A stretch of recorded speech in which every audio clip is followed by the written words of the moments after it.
Hello दोस्तों, मैं हूं संजीव शर्मा। मैं लेकर आया हूं आपके लिए अंग्रेजी ग्रामर को बिल्कुल सरलतम तरीके से कैसे सीखा जाए इस सीरीज को लेकर। दोस्तों, हम सबसे पहले शुरू करेंगे टेंस से। किंतु टेंस सीखने से पहले मैं आपको ये बता दूं कि हम टेंस क्यों सीखते हैं, टेंस है क्या और टेंस के क्या फायदे हैं और टेंस सीखने के लिए हमको किन किन चीजों की आवश्यकता होगी। दोस्तों, टेंस का मतलब होता है काल, समय, ठीक है। और टेंस हम सीख क्यों रहे हैं? देखिए, टेंस का मतलब अलग अलग समय के सेंटेंसेस को हम अलग अलग तरीके से बोलते हैं। हम हिंदी भाषी हैं, हिंदी के वाक्यों को हम आसानी से बोल लेते हैं। अंग्रेजी के वाक्यों को, हिंदी के वाक्यों को अंग्रेजी में ट्रांसलेशन करने के लिए हम लोगों ने टेंस बनाए हैं और टेंस की मदद से हम हिंदी के सेंटेंसेस को इंग्लिश में ट्रांसलेट करते हैं, ठीक है।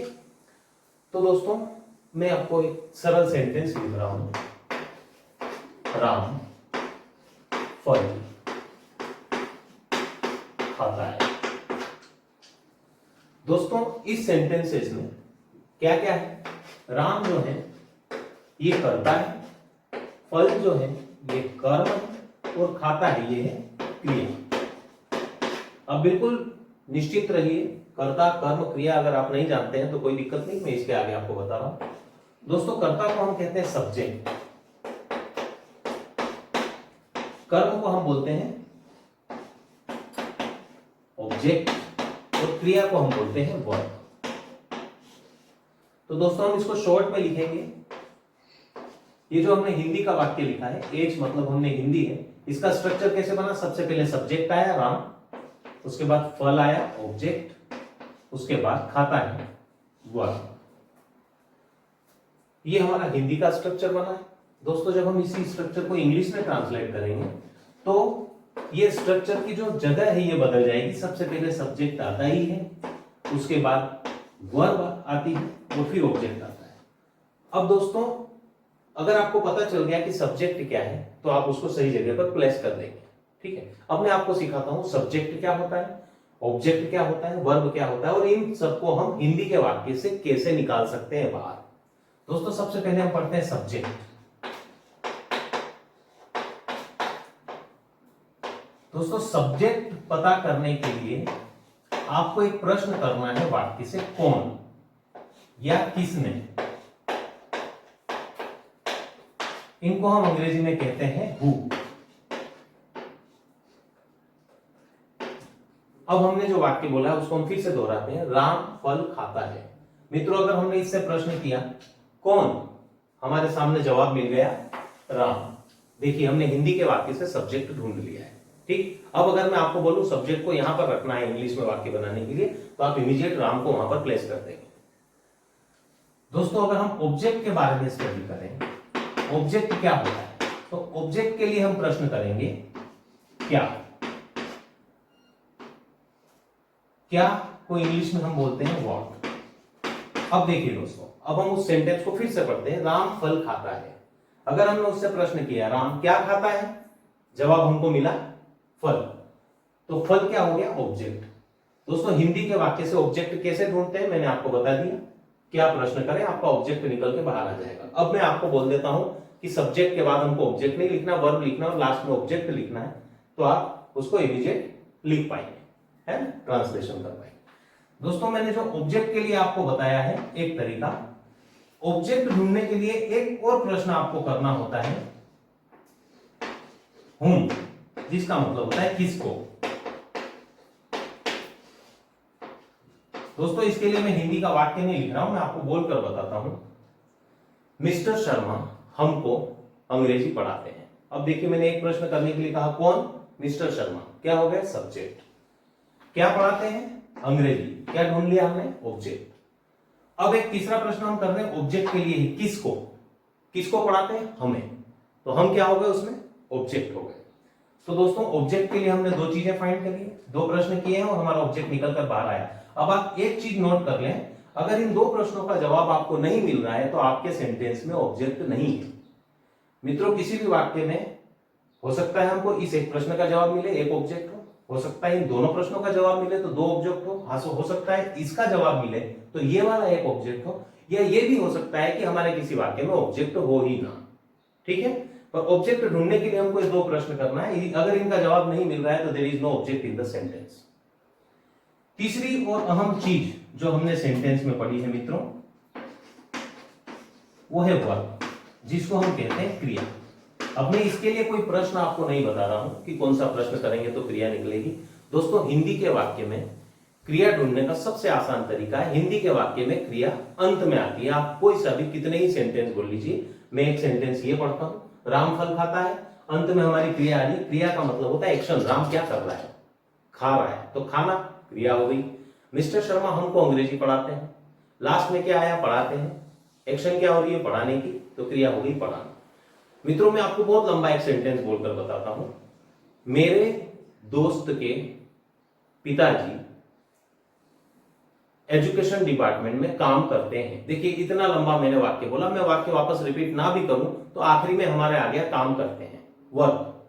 तो काम करना क्रिया हो गई, वो लास्ट में आया। तो अगर मैं आपसे बोलूं इस वाक्य से आप वर्ब को निकालें, तो हम सीधे एंड में जाएंगे, लास्ट में जाएंगे और वर्ब को निकालेंगे।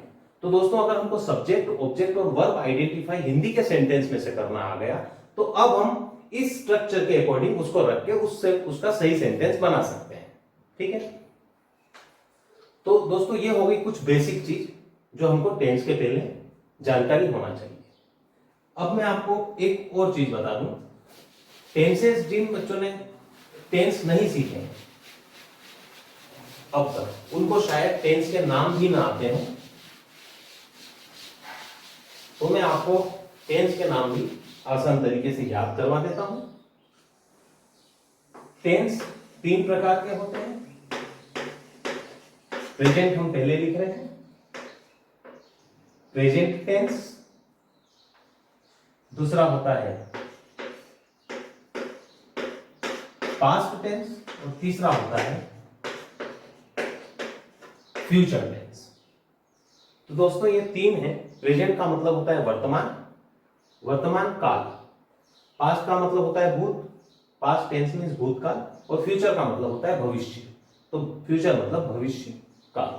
ठीक है, अब दोस्तों ये जो प्रेजेंट टेंस है ये 4 प्रकार का होता है। पहला होता है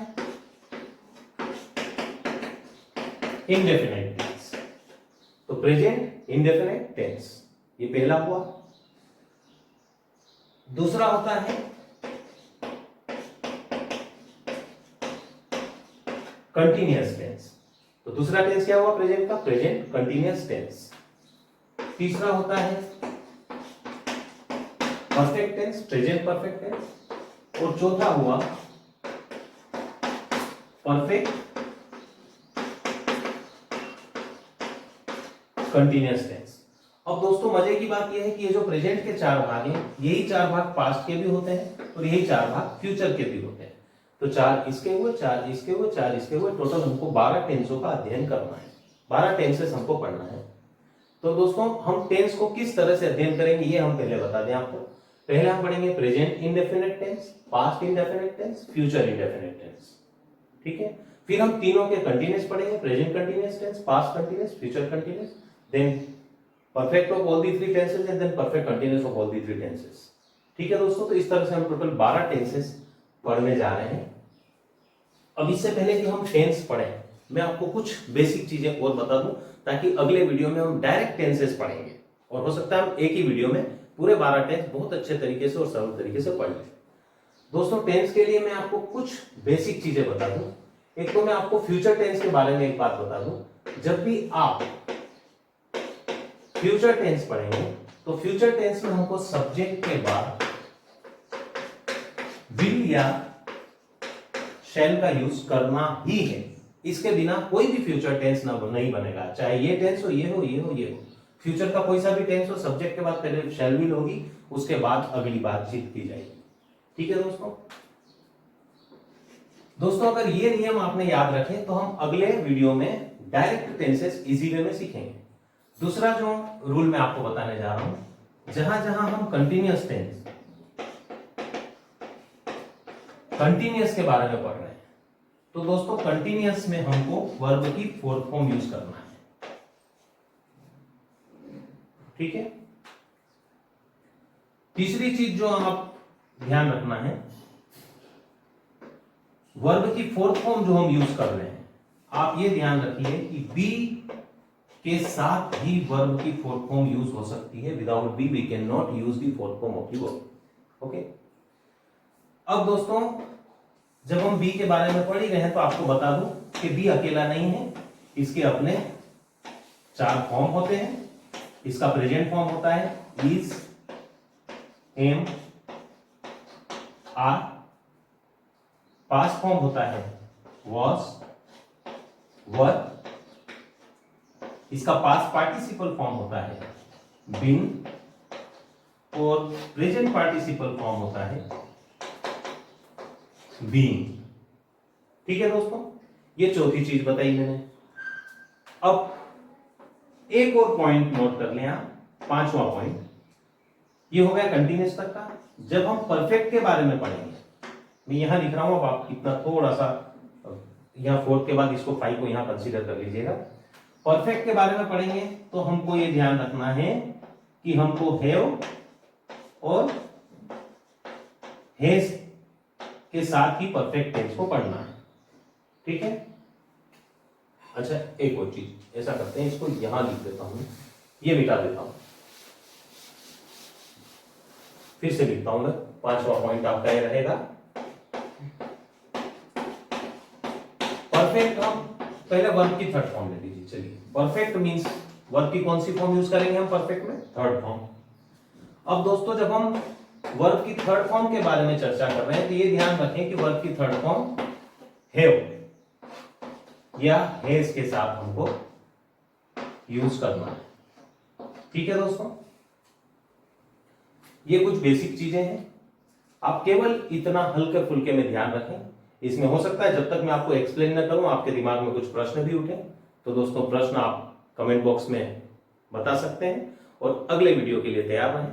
हम टेंस को बिल्कुल आसान तरीके से पढ़ेंगे। Thank you very much.